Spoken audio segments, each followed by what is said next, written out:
بسم الله الرحمن الرحيم.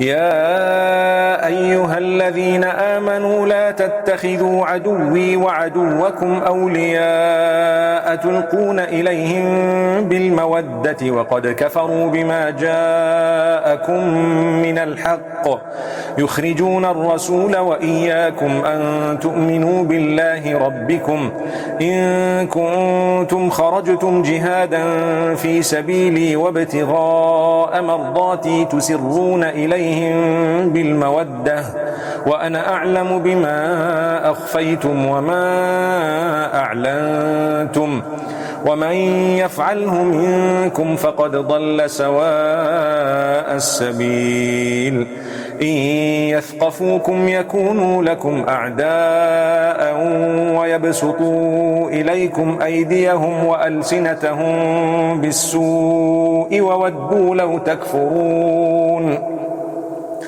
لن تنفعكم أرحامكم ولا أولادكم يوم القيامة يفصل بينكم والله بما تعملون بصير.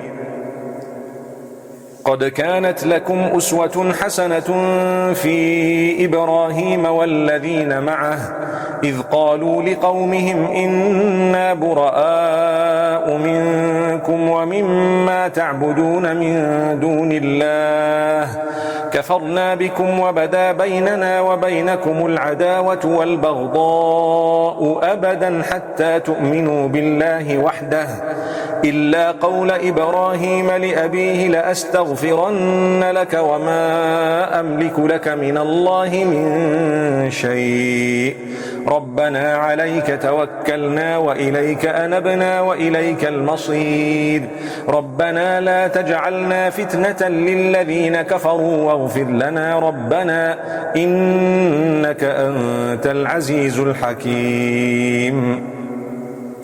لقد كان لكم فيهم أسوة حسنة لمن كان يرجو الله واليوم الآخر ومن يتول فإن الله هو الغني الحميد. عسى الله أن يجعل بينكم وبين الذين عاديتم منهم مودة والله قدير والله غفور رحيم. لا ينهاكم الله عن الذين لم يقاتلوكم في الدين ولم يخرجوكم من دياركم أن تبروهم وتقسطوا إليهم إن الله يحب المقسطين. إنما ينهاكم الله عن الذين قاتلوكم في الدين وأخرجوكم من دياركم وظاهروا على إخراجكم أن تولوهم ومن يتولهم فأولئك هم الظالمون.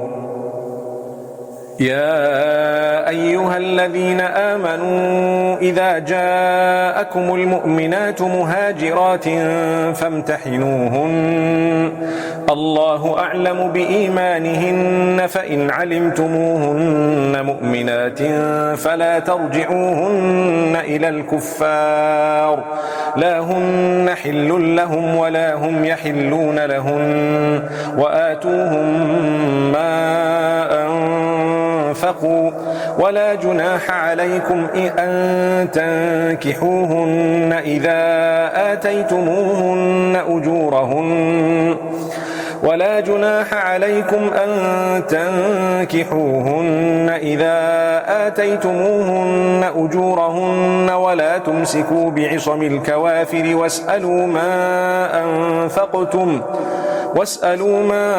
أنفقتم وليسألوا ما أنفقوا ذلكم حكم الله يحكم بينكم والله عليم حكيم.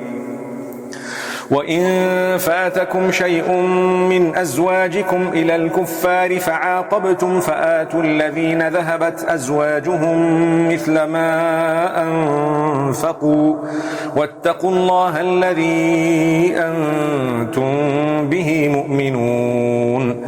يا أيها النبي النبي إذا جاءك المؤمنات يبايعنك على أن لا يشركن بالله شيئا ولا يسرقن ولا يزنين ولا يقتلن أولادهن ولا يأتين ببهتان يفترينه بين أيديهن وأرجلهن ولا يعصينك في معروف فبايعهن واستغفر لهن الله إن الله غفور رحيم. يا أيها الذين آمنوا لا تتولوا قوما غضب الله عليهم قد يئسوا من الآخرة كما يئس الكفار من أصحاب القبور.